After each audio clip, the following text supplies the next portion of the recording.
भी कई मोड़ आएंगे। तो एक मोड़ अब ये भी है, मध्य प्रदेश का भी है।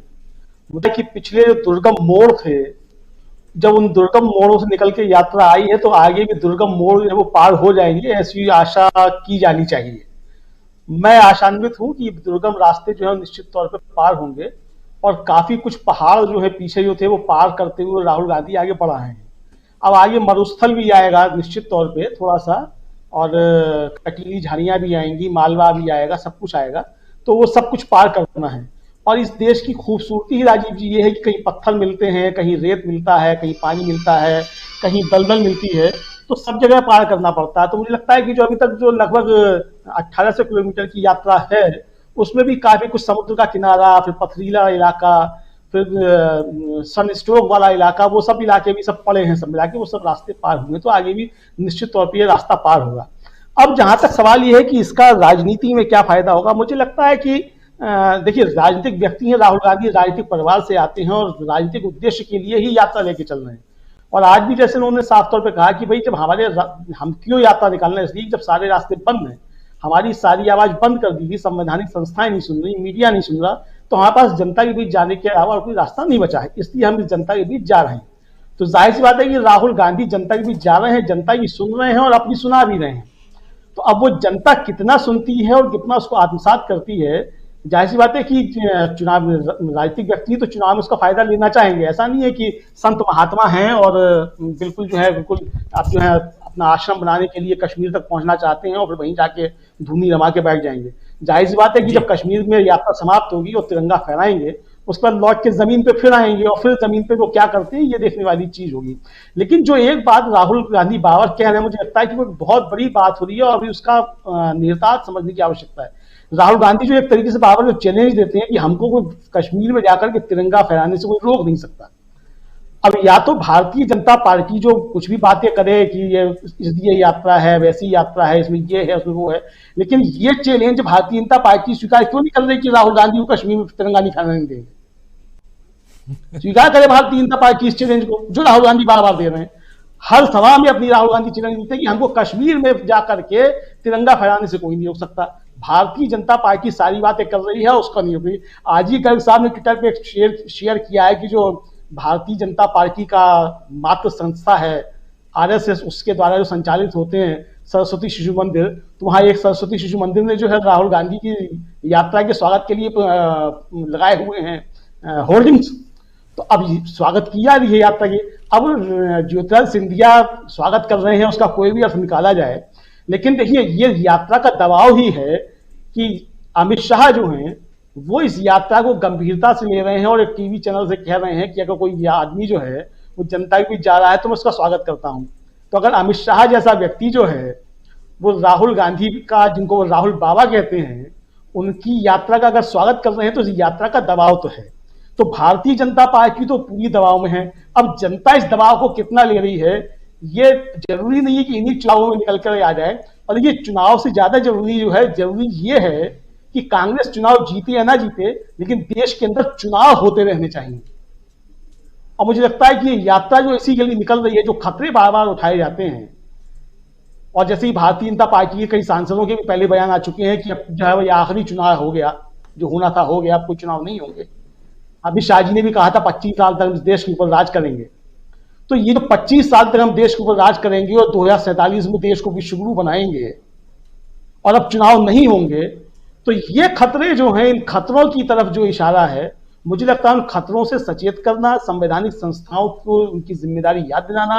और आज सुप्रीम कोर्ट ने जिस तरीके से टिप्पणी की है चुनाव आयुक्त के नियुक्ति को लेकर के, मुझे लगता है ये सारी चीजें जो है राहुल गांधी की यात्रा के अंदर ये चीजें समेटी जा रही हैं। और ये साफ संकेत है कि अगर जो खतरे बताए जाते हैं कि अब चुनाव नहीं होंगे, डेमोक्रेसी को खतरा है, किस तरीके का खतरा है, अगर इस तरीके की मंशा कुछ भारतीय जनता पार्टी के मन में है, और जैसा कि उनका अपना एजेंडा रहा है, जब से आरएसएस बना है तब से उनका एजेंडा रहा है, मनुस्मृति लागू की जाएगी, किस तरीके से हिंदुओं का सैन्यीकरण किया जाएगा, ये सारे उनके अपने एजेंडे हैं।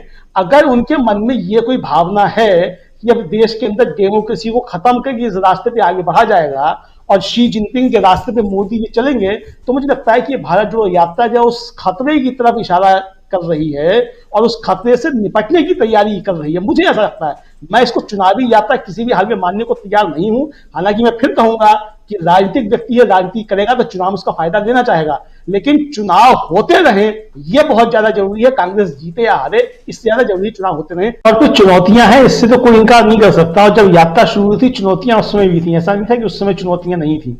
और तमिलनाडु से निकलकर जैसे ही केरल में पहुंची थी यात्रा, तो दूसरे ही दिन जो था वहां भी शुरू हो गया था, जबकि वहां जो है भारतीय जनता पार्टी का असर नहीं है, कम्युनिस्टों की सरकार है। और वहां भी राहुल गांधी के लिए था, वो एक स्कूल में यात्रा नहीं ठहरने दी गई थी जो मध्य प्रदेश में हो रहा है। ये काम जो था केरल में शुरू हो गया था, और ये आवाज वहीं से उठना शुरू हो गई थी कि आप केरल में 20 दिन गुजार रहे हैं और उत्तर प्रदेश में 2 दिन गुजार रहे हैं। तो जो सवाल यहाँ उठने शुरू हो रहे हैं, मुझे लगता है इन सवालों से राहुल गांधी जो है वो यात्रा जहां शुरू हुई थी वहां से निकलते ही तुरंत इन सवाल से जूझना शुरू कर चुके थे। तो ऐसा कहना कि वहां जो थी वो अच्छा था और यहां आके संकट हो जाएगा, तो संकट वहां भी था, ऐसा नहीं कि वहां कोई संकट नहीं था। तमिलनाडु के अलावा केरल में तो मुख्य विपक्षी पार्टी कांग्रेस ही है, जहां 20 दिन राहुल गांधी ने वो यात्रा निकाली। भारतीय जनता पार्टी वहां नहीं है, ये बात ठीक है, यहां भारतीय जनता पार्टी है, ये भी ठीक है। लेकिन जो चुनौतियां हैं, मुझे लगता है कि कांग्रेस के सामने गुटबाजी की चुनौतियां केरल में भी हैं। ऐसा नहीं कि वहां चुनौतियां नहीं थी, केरल में वहां भी थी। और मध्य प्रदेश में तो कांग्रेस के अंदर गुटबाजी का बहुत लंबा इतिहास रहा है, आज का नहीं है। दीपक पासपोर्ट जी ने भी लंबे समय तक वहां की पत्रकारिता की है, प्रकाश जी ने भी वहां की लंबी पत्रकारिता की वहां की। आप लोग सबको मालूम है कि किस तरीके से अर्जुन सिंह का धड़ा रहता था, किस तरीके से सुरेश पचौरी का रहता था, किस तरीके से सुभाष यादव का रहता था, किस तरीके से कमलनाथ की अलग जो थी अपनी बना करती थी, माधवराव सिंधिया की अलग हुआ करती थी। तो ये सारी चीजें वहां पहले से नहीं, ऐसा नहीं कि वहां कोई आज जो है कोई गुटबाजी चीज हो। सबसे बड़ा जो मुझे लगता है कि इस भारत जोड़ो यात्रा का कांग्रेस की अंदरूनी राजनीति पे जो असर है वो ये है कि एक तो राहुल गांधी अब ये स्थापित हो चुके हैं कि राहुल गांधी कांग्रेस के एक सर्वमान्य नेता हैं, और उनको अब आगे जाने की जो है किसी के अंदर उस तरीके से क्षमता नहीं है। और कांग्रेस की विचार की जो राजनीति है, जो विचारधारा की राजनीति है, वो अब राहुल गांधी तय करेंगे कि कांग्रेस का विचार क्या होना है। संगठन जो है वो मल्लिकार्जुन खड़गे देखेंगे, वो अध्यक्ष हैं, संगठन की चीजें वो सब वो देखेंगे। कहाँ गुटबाजी हो रही है वो देखना मल्लिकार्जुन खड़गे का काम है, राहुल गांधी का काम नहीं है कि वो डे टू डे पॉलिटिक्स जो है कांग्रेस की उसके अंदर वो हस्तक्षेप करें या उसको देखें। और ना राहुल गांधी पहले भी जब कांग्रेस अध्यक्ष पद छोड़ा उसके बाद उन्होंने कहीं दखलंदाजी नहीं की जो मेरी सूचनाएं हैं, कहीं की भी किसी तरह की चीज रही हो। प्रियंका गांधी के बारे में तो ये कहा जाता है कि साहब वो पंजाब में उन्होंने दखल दिया कि राजस्थान में दखल दे रही है या कहाँ दे रही है, लेकिन राहुल गांधी के विषय में ये बात कभी नहीं आई कि राहुल गांधी ने कांग्रेस की किसी भी राज्य की अंदरूनी पॉलिटिक्स में कहीं कोई दखल दिया। तो राहुल गांधी इन सारी चीजों से मुझे लगता है बहुत ऊपर उठ चुके हैं। जो कांग्रेस की अंदरूनी जो भी चीजें हैं, जो अंदरूनी संघर्ष हैं, जो गुटबाजी होती है और लंबे समय से होती है, तो उससे राहुल गांधी जो है काफी ऊपर उठ चुके हैं। तो वो चुनौतियां राहुल गांधी के सामने नहीं है। राहुल गांधी जो काम कर रहे हैं इस यात्रा के जरिए, देश को भी एकजुट करने का काम कर रहे हैं, कांग्रेस जनों को भी एकजुट करने का काम कर रहे हैं, और सरकार के लिए जो चुनौतियां हैं और इस डेमोक्रेसी को बचाने के लिए जो लक्ष्य है सबसे बड़ा, उसको लेकर के चलने। मुझे लगता है कि लक्ष्य काफी बड़े हैं, रास्ते निश्चित तौर पर दुर्गम है और आगे भी दुर्गम रास्ते आएंगे। ऐसा नहीं है कि रास्ता जो दुर्गम नहीं होगा, निश्चित तौर पर होगा, दुर्गम होगा। अभी शुरू हो गया है जाड़ा पड़ना जो है, कश्मीर में बर्फ जमने लगा, आज पहला जो है वो पहुंच गया है, पहली बार बर्फ जमना, टेम्परेचर नीचे पहुंच गया है कश्मीर में। तो जाहिर बात है यात्रा आगे बढ़ेगी तो ठंड बढ़ेगी और बर्फ जमता जाएगा। सवाल यही है कि ये यात्रा जैसे जैसे आगे बढ़ेगी तो ये जो जमती हुई बर्फ है, ये यात्रा उस जमती हुई बर्फ को कितना पिघला पाती है और कितना इस देश की एक तो अखंडता की रक्षा के लिए काम कर पाती है। राहुल गांधी की सारी कामयाबी जो है वो इसके ऊपर निर्भर करती है कि वो किस तरीके से इस देश को जो है, इस देश की जनता को, इस डेमोक्रेसी को बचाए रखने के लिए जागृत कर पाते हैं। सबसे बड़ा लक्ष्य ये है। कांग्रेस की अंदरूनी राजनीति, कांग्रेस जीतेगी या नहीं जीतेगी, सरकार बनेगी या नहीं बनेगी, वो कहता है ये सब द्वितीयक चीजें हैं, और इस काम को करने के लिए दूसरे लोग हैं, मल्लिकार्जुन खड़गे हैं, प्रियंका गांधी हैं, सोनिया गांधी हैं, और तमाम लोग हैं, शशि थरूर हैं, सब लोग करेंगे, अपना काम करेंगे। और जहां चुनाव हो रहा है वहां लोग गए हुए काम करने के लिए, काम कर भी रहे हैं जहां चुनाव हो। तो राहुल गांधी इन चीजों से ऊपर उठेंगे। जी राजनाथ जी, बिल्कुल आप सही कह रहे हैं। बिछ गई सियासी विसार, खेला जा रहा है सियासी खेल, जारी है वार पलटवार, शह और मात के खेल में बनाई जा रही है रणनीति।